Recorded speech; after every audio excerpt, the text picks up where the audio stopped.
দলে দলে, কিন্তু আজকে যে আমি অন্তত দুটো জিনিস মেনে বাড়ি চলে যাব, এই উদ্দেশ্য আমার আপনার কারণে আছে, কারণে।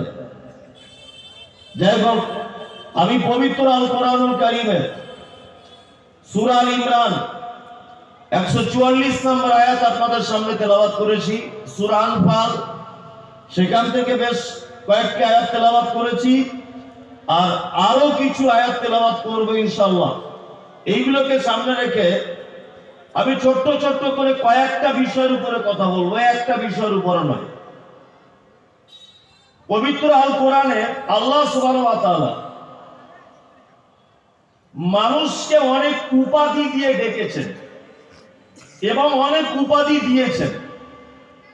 যেমন আমাদের বাজারে যদি কেউ কাপড়ের ব্যবসাদার হয় তাকে কাপড়ওয়ালা বলে, কেউ যদি মাছের ব্যবসা করে তাকে মাছওয়ালা বলে, কেউ বইয়ের দোকানদার তাকে বইওয়ালা বলে, তাই না?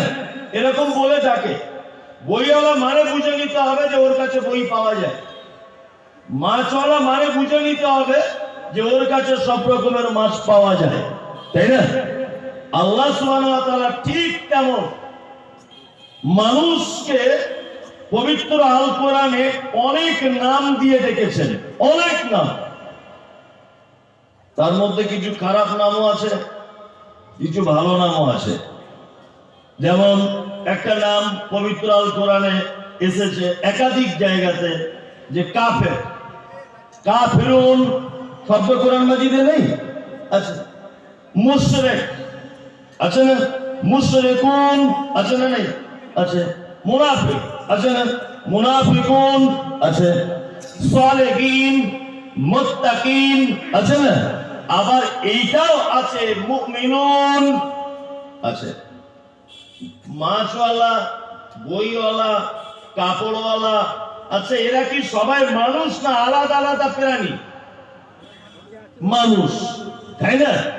এই যে মুশরিক, এই যে কাফের, এই যে আপনার কি বলে মুনাফিক, এই যে আপনার বলছে সালেহিন, এই যে আপনার বলছে আপনার মুত্তাকিন, এই যে বলছে মুমিনিন, এই সমস্ত উপাধিগুলো, এগুলো কি অন্য কোন প্রাণী না মানুষ?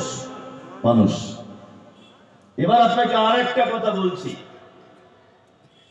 যত উপাধি আল্লাহ তাআলা কোরআন মাজিদে দিয়েছেন, প্রতিটা উপাধির ব্যাপারে নিজে তাফসীর করে দিয়েছেন, একদম তাফসীর করেছেন, অর্থাৎ তার ব্যাপারে ডিটেইলস বর্ণনা করে দিয়েছে পবিত্র আল কোরআনে।